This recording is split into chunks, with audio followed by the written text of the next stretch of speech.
밝은 사람. 오늘 이 본문을 제가 준비하면서 묵상하는 가운데 영혼의 눈이 밝은 사람이라고 하는 쪽에 생각을 하게 됐습니다. 여러분, 오늘 이 본문은 우리들이 많이 들어서 잘 아는 내용입니다. 그러니까 이걸 어떤 시각으로 또다시 하나님 앞에서 보고 우리들이 깨달아야 될 내용이 있습니까? 묻는 가운데 오늘 하나님께서 우리들에게 가르치시는 어떤 방향성이 나타납니다. 이 시대적 상황, 오늘 이 땅에 처해져 있는 상황들과 연관된 내용들입니다. 함께 깨닫기를 원하며 제가 말씀을 준비하는 가운데 눈이 하는 역할을 생각하게 되었습니다. 영혼의 눈이 밝은 사람, 그러니까 눈이 하는 역할을 이미 알고 있지만은 일상적으로 알고 있는 것 그것 말고 사전적으로 어떻게 정의를 해놨을까? 그래서 백과사전을 제가 살펴보았습니다. 그랬더니 이렇게 표현하고 있습니다. 눈은 빛을 수용하는 특수화된 감각기관이다. 빛을 받아들여 가지고 그것을 감각한다는 겁니다. 그런 특수한 기관, 그러니까 다른 기관은 못하죠. 눈만이 할 수 있는 거죠. 그리고 또 이렇게 표현해 놓았습니다. 척수동물에서는 눈에 수용된 시각적 영상이 뇌의 시각 중추로 전달된다. 그러니까 눈에 받아들여진 이 영상이 뇌에 전달되어서 그 영상을 보게 하는 그러한 기능을 가지고 있다, 이런 설명이죠. 이렇게 들으면은 이해가 좀 복잡해집니다. 간단하게 이걸 간단한 말로 바꾸면은 눈은 볼 수 있는 역할을 한다, 이런 뜻입니다. 우리들의 눈은 보는 역할을 하는 겁니다. 보는 기능을 가지고 있습니다. 왜 볼까요? 왜 눈을 뜨고 보냔 말이에요. 그럼 보기 싫으면 안 보잖아요. 눈 감아버리잖아요. 볼 때는 왜 보냔 말이에요. 볼 때는 주변을 봄으로 인하여서 내가 지금 어떤 판단을 하려고 그래요. 근데 우리 사람이 일반적인 이 판단을 할 때는 죽으려고 판단하는 거 아니죠. 살려고 판단하는 거죠. 살기 위해서, 생존할 수 있는 판단을 하기 위해서 지금 눈을 뜨고 보는 겁니다. 이것과 연관된다면 영혼의 눈이 밝은 사람이라는 뜻은 영혼이 생존할 수 있는 능력을 잘 발휘할 수 있는 사람이 된다는 것을 의미하고 있습니다. 내 영혼이 생존할 수 있는 능력. 영혼이 죽느냐? 안 죽죠. 근데 죽는 것과 같은 것으로 표현을 합니다. 어떻게? 지옥에 떨어지면 마음대로 못하니까, 매여 있으니까, 마치 관 속에 들어가 있는 것처럼 옴짝달싹 못하니까 죽은 것으로 보는 거죠.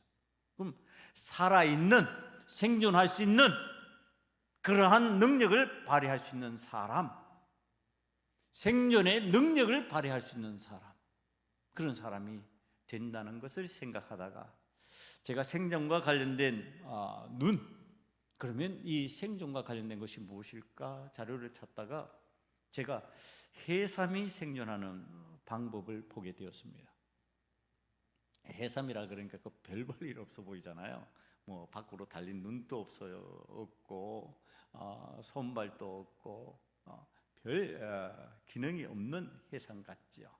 근데 이 해삼이 위기의 상황에서 생존하는데 기가 막힙니다. 이 기막힌 내용을 잠깐 소개합니다. 여러분, 해삼이 천적인 불가사리를 만나면 위기의식을 느낍니다. 이 해삼이 불가사리한테 먹히는 거죠. 도망을 못하고 잡혀서 먹히는 상황이 되어버립니다. 그러니까 이 해삼이 불가사리를 만나면은 먹힐 수밖에 없는 상황이 되니까 살아야 되잖아요.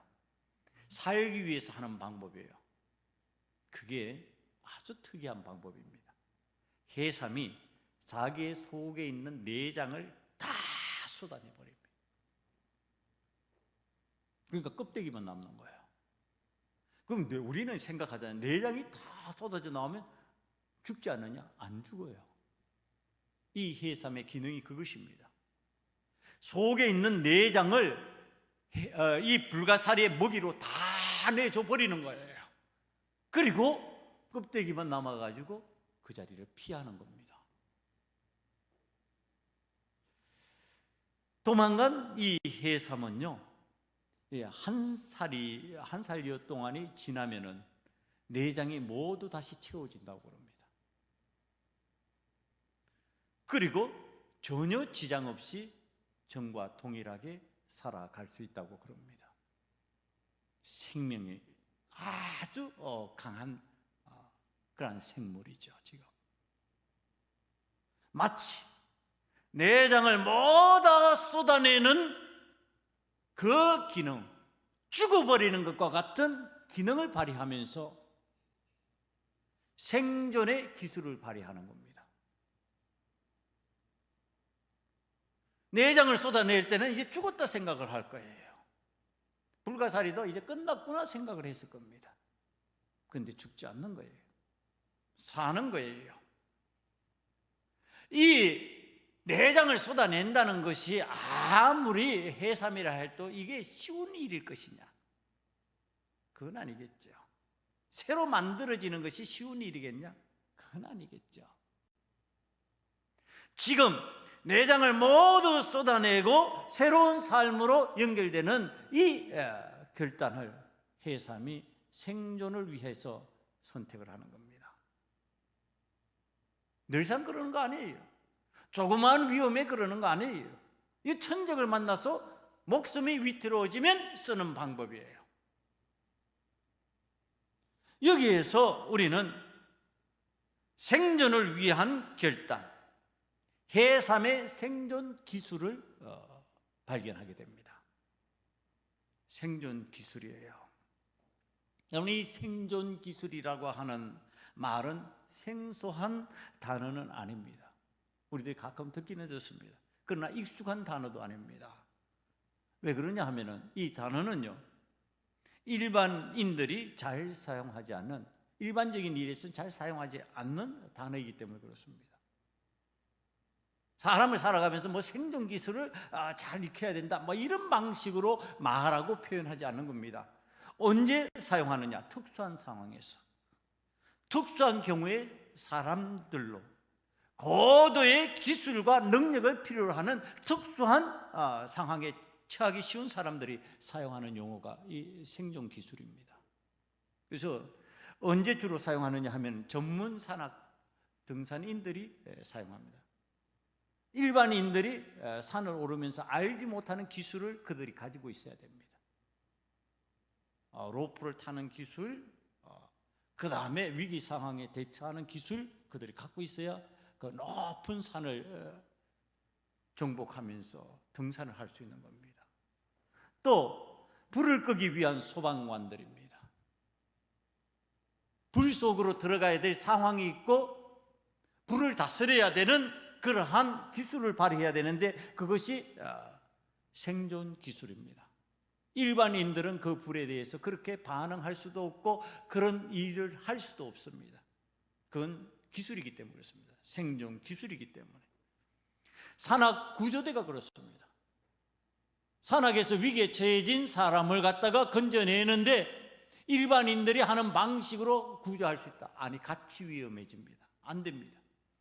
그들이 사용하는 구조 방법, 특별한 기술이 필요합니다. 심해 잠수사가 그렇습니다. 깊은 곳으로 들어가서 그 일을 감당하는 사람들이 생존 기술이 있어야 됩니다. 아무나 깊은 곳으로 들어가지 못합니다. 바다 깊은 곳으로 들어가면 죽습니다. 우주 항공인이 그렇습니다. 이 우주를 비행하기 위해서 특수한 생존 기술을 훈련합니다. 그렇지 않으면 우주에서 생활을 할 수가 없습니다. 그러나 일반인들은 생존기술이라는 단어를 별로 필요로 하지 않습니다. 이 세상을 살아가는데 익숙한 방법대로 살아가면 괜찮게 되어 있습니다. 근데 지금 우리가 처한 상황을 바라보면, 우리가 살아가는 지금 이 시대를 바라보면 그런 것만은 아니라는 생각을 하게 됩니다. 그게 바로 코로나19의 경험입니다. 여러분, 우리 입에서 지금 필요한 단어가 생존기술이라고 하는 단어가 되게 되어 있습니다. 코로나 바이러스는 상대를 가리지 않습니다. 의학 전문 기술을 가지고 있다고 하는 의사도 당합니다. 이건 돈 가지고도 해결되지 않는 문제가 됩니다. 권력이 있는 사람도 그 권력으로 어찌할 수 없는 상황이 되어버렸습니다. 일국의 왕자와 공주가 이 병에 걸립니다. 그리고 죽기도 합니다. 일국의 총리가 이 병에 걸려서 업무를 다 중지합니다. 누구에게도 예외 없이 이 코로나19는 순식간에 전염시키고 순식간에 죽음으로 몰아가기도 합니다. 그래서 우리를 긴장시키고 우리를 두려움에 떨게 만들어 버립니다. 어찌 보면은 위험하다고 생각하면서 쩔쩔매는데 어떤 사람에게는 또 무통증, 무증상입니다. 아무렇지도 않습니다.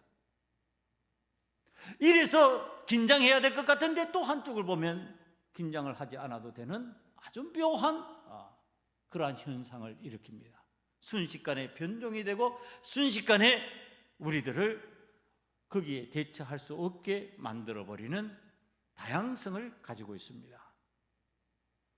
여러분, 지금 사람의 판단을 흐리게 만들어버리고 공동체 일상을 무너뜨려버리는 위력적인 현상을 경험하면서 이 다양한 방법으로 우리를 침투해오는 코로나19를 경험하면서 사람들은 무엇이라고 말하느냐면은 연세 높으신 분도요, 태어나서 처음 경험하는 일이다. 이건 전쟁 중에도 없었던 일이다.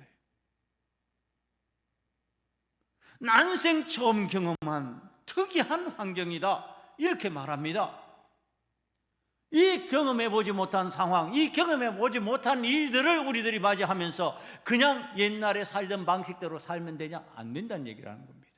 그럼 어떻게 되냐? 생존 기술이 있어야 된다. 이 생각을 하면서 오늘 하나님께서 우리들에게 주시는 깨달음이 무엇일까?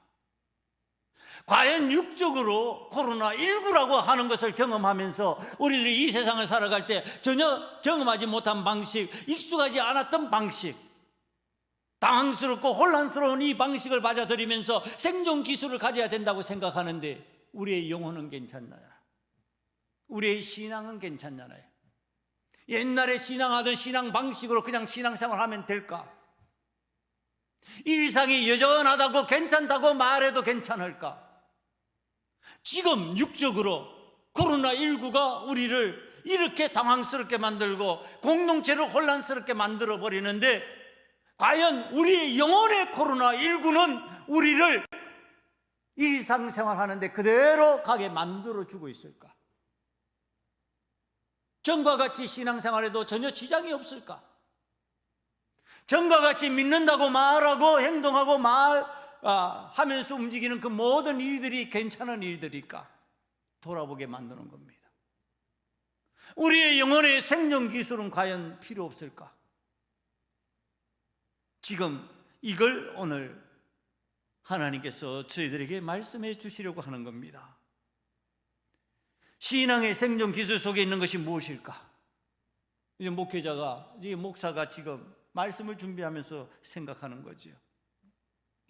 그랬더니 영혼의 눈이 밝아졌나요? 영혼의 눈이 밝아지는 사람이 되어야만 지금 영적인 코로나19가 우리 삶에 찾아온다 할지라도 생존할 수 있겠구나. 영혼의 눈이 밝아지는 것, 영혼의 눈이 밝아져서 우리에게 일어나는 신앙 환경의 변화와 상황과 조건을 제대로 볼 수 있는 사람이 되어야 된다고 하는 것.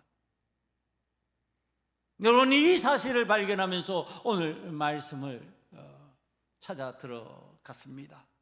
그랬더니 예수님께서 제자들과 함께 하시면서 지금 가르치시는 내용이 바로 영적인 생존 기술을 가르치는 것이었습니다.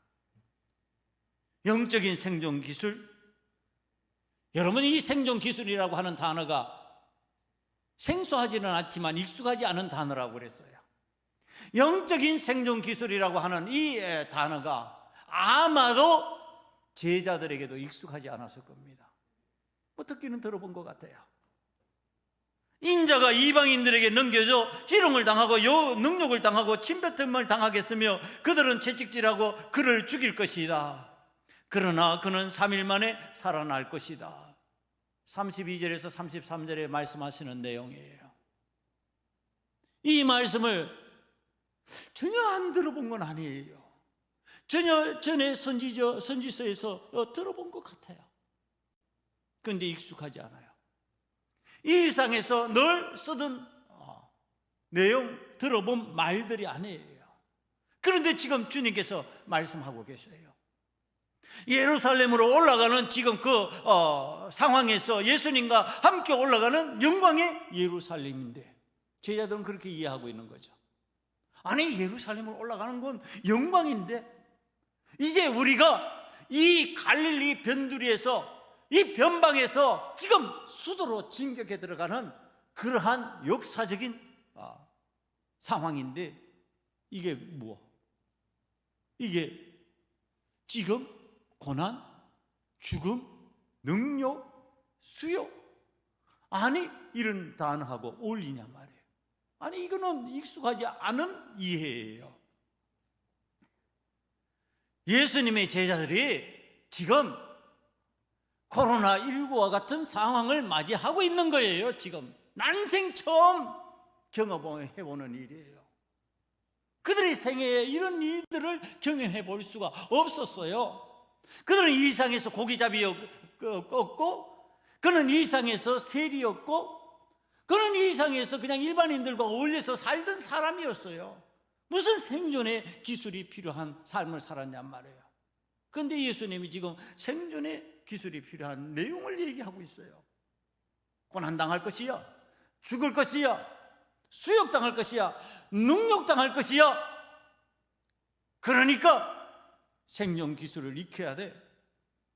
제자들은 거기에 어떤 반응을 하고 있느냐, 그것을 소개해 주는 내용이 마태복음 21장 6절 이하에 나옵니다. 예수님께서는 이렇게 가르치시고 계시지만 제자들은 어떠한 마음이었을까, 그걸 읽게 하는 내용입니다.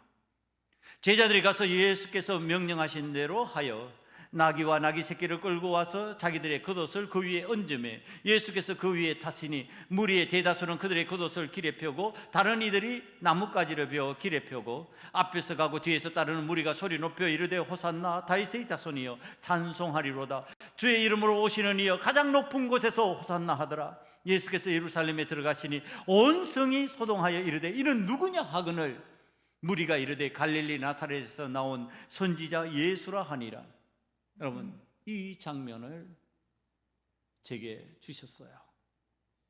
지금 제자들이 예수님의 말씀을 이해하는 방식이다.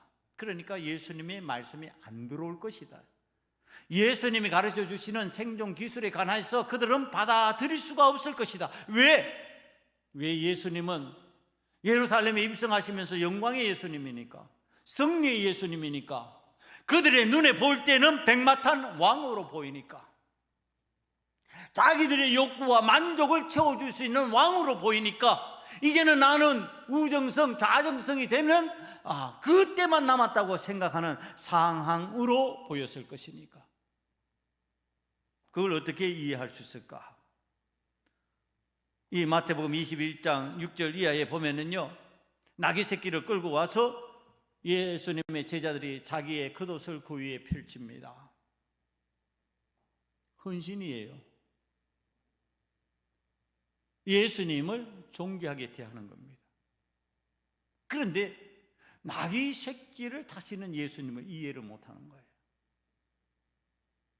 나귀는 짐진자예요. 고난을 당하는 짐승이에요.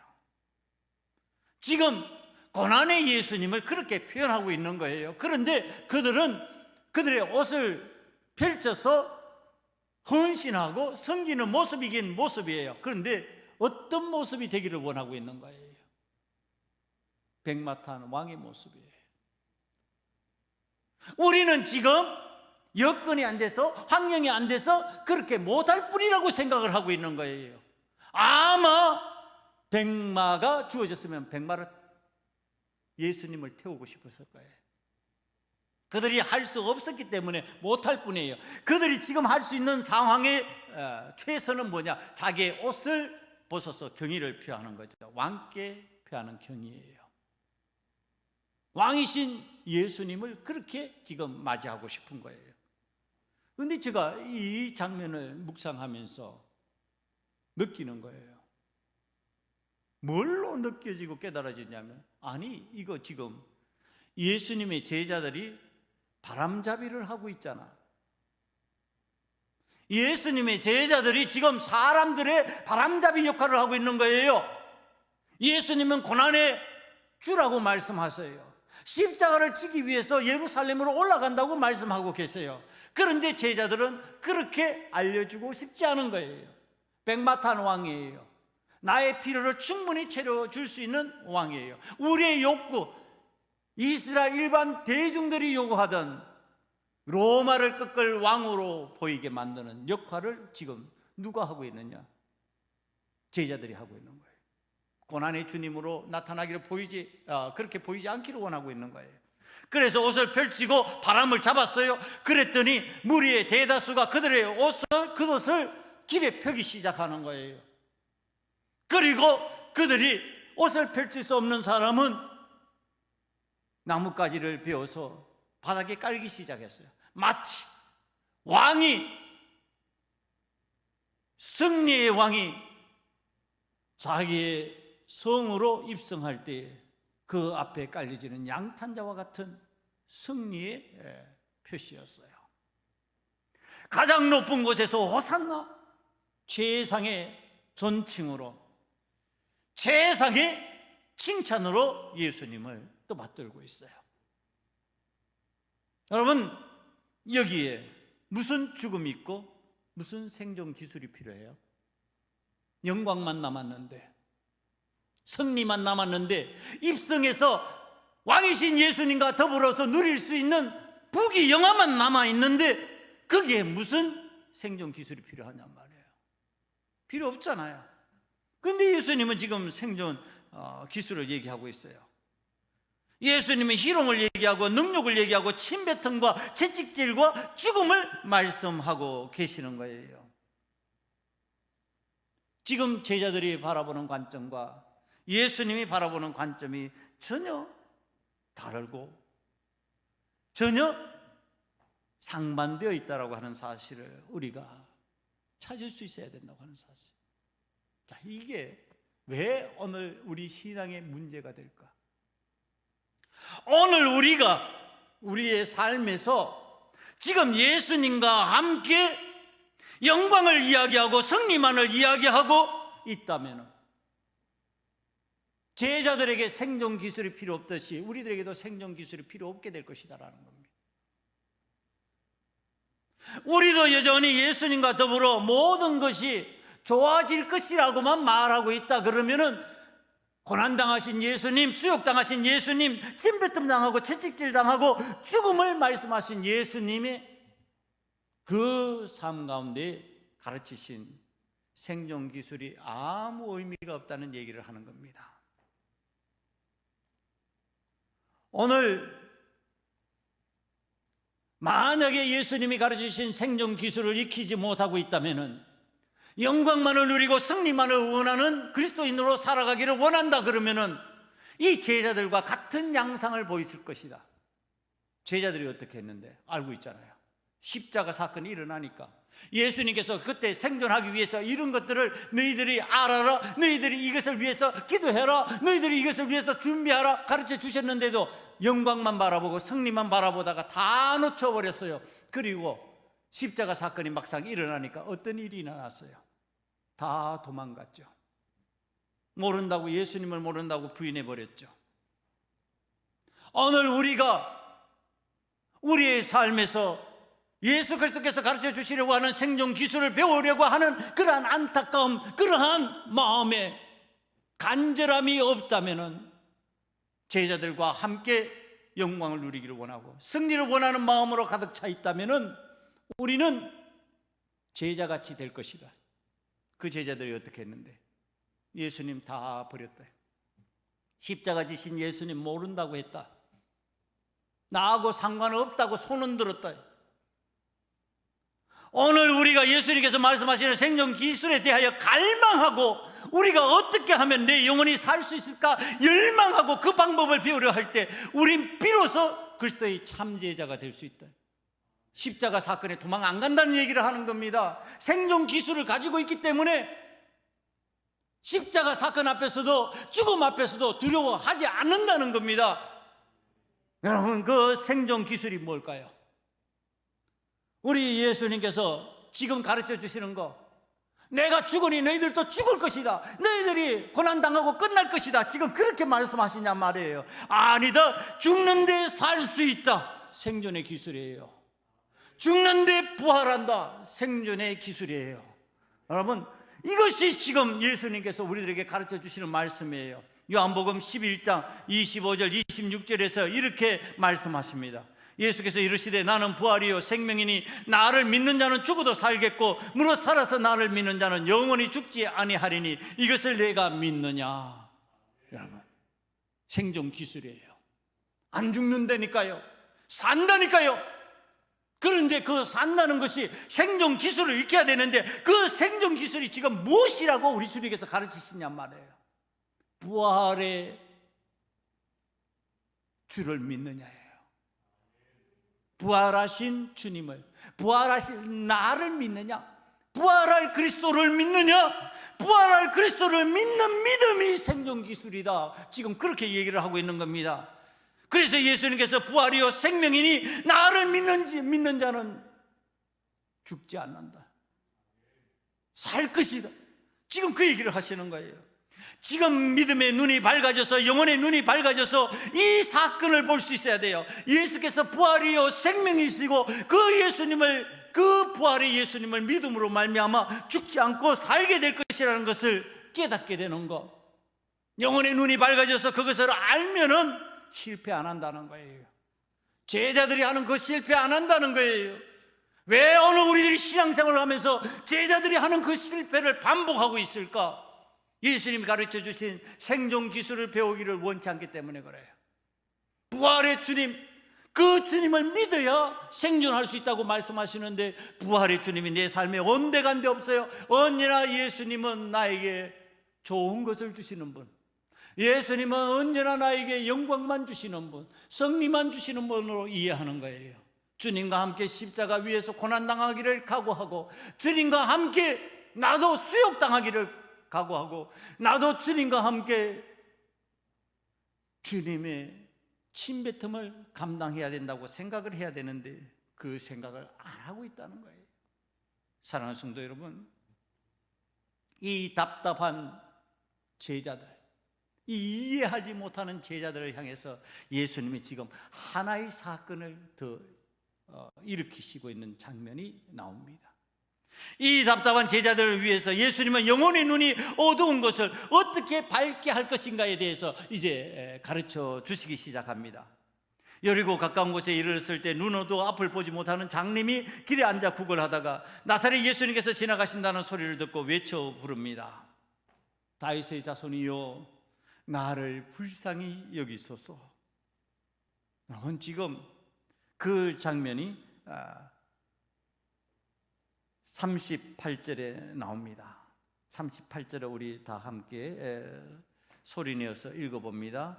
시작. 맹인이 외쳐 이르되 다윗의 자손 예수여, 나를 불쌍히 여기소서 하거늘.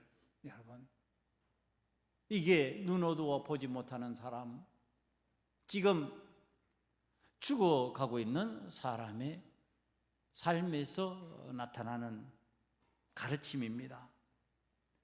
다윗의 자손 예수라는 것을 안 순간에 다윗의 자손 예수여, 나를 불쌍히 여기소서 하고 외치기 시작합니다. 이게 생존 기술이에요. 여러분, 눈먼어서 보지 못하는 사람이 지금 외칠 수 있는 거, 외치는 그 외침을 통해 가지고 지금 내가 살기를 원하는 거예요. 그랬더니 39절에 보면은 앞서가는 자들이 그를 꾸짖어 잠잠하라 그렇게 말합니다. 외치지 말아라. 예수님, 영광을 위해서 가는 예수님 지금 방해된다. 예루살렘으로 입성해서 들어가실 그 예수님, 앞으로 영광받고 우리와 함께 하실 그 예수님 방해하지 말아라 지금 외칩니다. 그랬더니 이 사람이요 하는 일이 더 크게 소리질러 다윗의 자손이여 나를 불쌍히 여기소서 이렇게 합니다. 여러분, 지금 생존 기술을 성경이 가르치는 거예요. 지금 주변에서 외치지 말라고 그래요. 소리치지 말아라. 예수님 그렇게 하면 안 된다. 예수님 그렇게 부르면 안 된다. 그런데 이게 우리가 아주 중요한 거예요. 여기서 보면요, 예수님이 꾸짖어 잠잠하라 이렇게 하시지 않으셨어요. 앞서가는 자들이 그렇게 말하고 있는 거예요. 그런데 대부분의 사람들이 이런 문제가 생기면요 잠잠해져 버려요. 예수님이 말씀하시지 않았는데도. 오늘 우리들이 잠잠해야 될 때가 있어요. 언제? 예수님이 말씀하시면. 예수님이 말씀하시면 우리는 해야 돼요. 그러나 예수님이 말씀하시지 않으면 나의 지금 이 생존 기술을 최대한으로 발휘해야 되는 거예요. 이 사람이 제가 어떻게 느껴졌냐면 이 사람은 앞을 보지 못함으로 그의 생애가 2000년 전 상황이니까 그때 장애인이 살아갈 수 있는 환경이라고 하는 건 어떨 것일까? 낭떠러지에 지금 매달려 있는 상황이구나 그렇게 보였습니다. 여러분, 낭떠러지에 매달려 있다가 지금 지나가는데 누군가 나를 건져줄 사람, 나를 건져줄 힘이 있는 사람, 연결 능력이 있는 그 사람이 지나갔을 때 어떻게 할 거예요?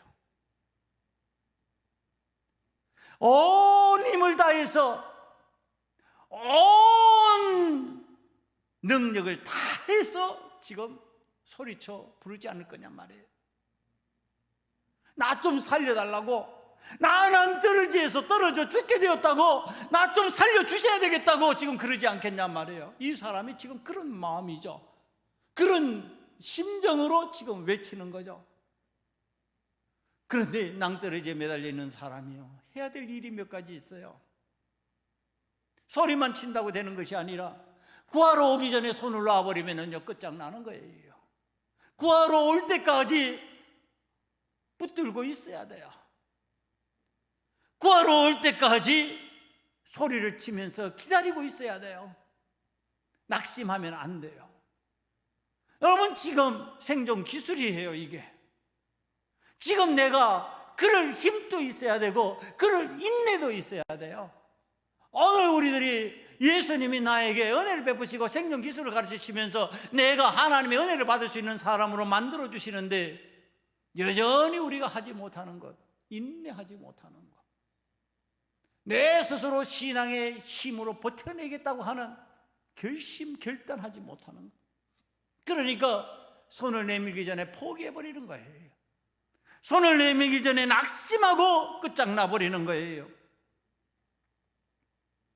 여러분, 이 상황에서 오늘 우리 주님께서 가르쳐 주시는 것, 우리들에게 말씀하시는 것, 외쳐 불러라. 내가 외면하지 않을 것이다. 내가 모르는 척하지 않을 것이다. 내가 너희들의 소리에 귀를 기울일 것이다. 여러분, 우리 주님께서 들으시면 되는 거예요. 우리의 생존 기술은 딴 데 있는 게 아니에요. 우리 주님께서 듣게 만드는 거예요. 사람이 들어도 필요 없어요. 세상이 들어도 필요 없어요. 우리 주님만이 들으시면 되는 거예요. 여러분, 지금 이 사람이 예수님께서 들으시고 이제 43절을 보니까요 보게 됐어요. 보게 되어서 하나님께 영광을 돌리며 예수님을 따르니 백성이 다 이를 보고 하나님을 찬양하니라. 하나님께 영광 돌리고요 예수님을 따르는 신앙인이 되었어요. 자, 이 보게 되었다. 어두움에 쌓여서 죽은 것과 같이 깜깜한 데서 살던 사람이 갑자기 빛이 들어오고 세상이 보이기 시작한 총천연세계, 이 세상이 눈에 들어오는 거예요. 새로운 것이 감각되고 새로운 것이 느껴지는 거예요. 이 삶이 다르잖아요, 여러분. 깜깜한 데서 살아가던 것과 이렇게 총천연세계 만상이 다 보이는 이 세상을 감각하면서 살아간다는 것은 완전히 다른 다른 삶이잖아요. 여러분, 부활이 그런 거예요. 부활의 능력이 그런 거예요. 깜깜한 데서 그냥 빛이 들어왔다, 이 정도가 아니라니까요. 지금 깜깜해서 온통 어두움밖에 없어요. 검은 것밖에 안 보여요. 그런데 이제는 울긋불긋 이 모습 저 모습, 이 형상 저 형상이 다 보이는 거예요. 전혀 전과 다른 세계예요. 전혀 전과 다른 세상을 살아가는 거예요. 라식 수술한 사람들 얘기를 들어보면요, 이제 뭐 좀 지나면은 다른데 처음에는 깜짝 놀란대요. 이 눈이 이게 초점이 잘 안 맞아가지고 잘 안 보였잖아요. 아니, 세상이 이렇게 이러냐? 보였었는데 눈이 좀 더 좋아져가지고 더 잘 보이는데 그게 막 엄청나게 다르다는 거예요. 라식 수술해서 보이는 가운데 더 좋게 보이는데도 그렇다면 장님이 눈을 떴을 때 어떨까? 어떤 세상일까? 그게 부활이라니까요. 오늘 예수님이 이 생존 기술을 가르칩니다. 그 부활을 믿느냐? 믿으면은 너희들이 그 어떤 고난도 이겨낸다, 그 어떤 능력도 이겨낸다, 그 어떤 세상의 유혹과 그 모든 죽음의 환경도 이겨낼 수 있다 말씀하시는 거예요. 사랑하는 성도 여러분, 이 생존 기술을 저와 여러분이 익혀서 여러분의 눈이 밝아지기를 간절히 축원합니다. 그리고 부활의 주님을 믿는 믿음으로 인해서 여러분이 끝까지 생존할 수 있기를 간절히 축원합니다. 기도하시겠습니다. 아버지 하나님, 영혼의 눈이 밝아져서 생존 기술을 익히는 자가 되기를 원합니다. 부활의 주님이 믿어지게 만들어 주시고 그 믿음으로 끝까지 승리하게 만들어 주셔서 아버지 하나님께서 원하시는 부활의 승리자, 새로운 삶을 살아가는 은혜의 자녀들이 다 되게 만들어 주시옵소서. 예수님 이름으로 감사하며 기도드리옵나이다. 아멘.